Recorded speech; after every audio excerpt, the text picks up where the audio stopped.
বিশাল মাঠ জুড়ে ফুটেছে নীল রঙের ফুল।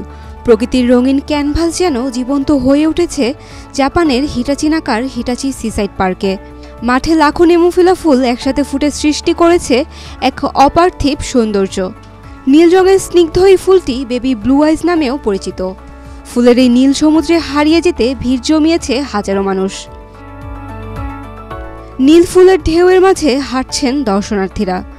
কখনো মোহিত দৃষ্টিতে ফুলের দিকে তাকাচ্ছেন, কখনো আবার ক্যামেরার ক্লিকে ধরে রাখছেন এই মুহূর্তের জাদু। ফুলের সমুদ্রের মাঝে দাঁড়িয়ে সবাই যেন হয়ে উঠেছে প্রকৃতির অংশ। বিশাল মাঠে একসাথে প্রায় 53 লক্ষ নেমুফিলা রোপণ করা হয়েছে। ফেব্রুয়ারিতে বৃষ্টির অভাবে ফুলের বৃদ্ধিতে একটু দেরি হলেও মাসখানেক পর মাঠটি যেন নীল সমুদ্রে পরিণত হয়েছে।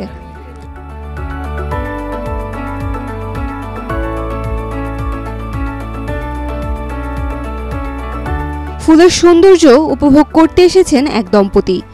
ফুল দেখতে এসে মুগ্ধ হয়েছেন জাপানিদের আচরণে। এত মানুষের ভিড়েও জাপানিদের ভদ্রতা ও শৃঙ্খলা সত্যি অনন্য। পুরো অভিজ্ঞতাই ছিল মন ছুঁয়ে যাওয়ার মতো। ফুল দেখতে আসা আরেক দর্শনার্থী বলেন, ফুলের মাঝে দাঁড়িয়ে মনে হচ্ছে যেন রঙিন কোনো স্বপ্নের ভেতর হাঁটছি। প্রতি বসন্তে হিটাচি সিসাইড পার্কের 4 হেক্টর জমি নেমুফিলার নীল রূপে ঢেকে যায়। সাধারণত এপ্রিলের মাঝামাঝি থেকে মে মাসের শুরু পর্যন্ত চলে এই ফুলের উৎসব।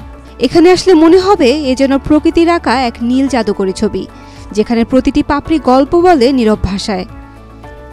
Saim Akhtar, Daily Sun. For more updates, follow us on Facebook, subscribe our YouTube channel, get the latest update on www.daily-sun.com.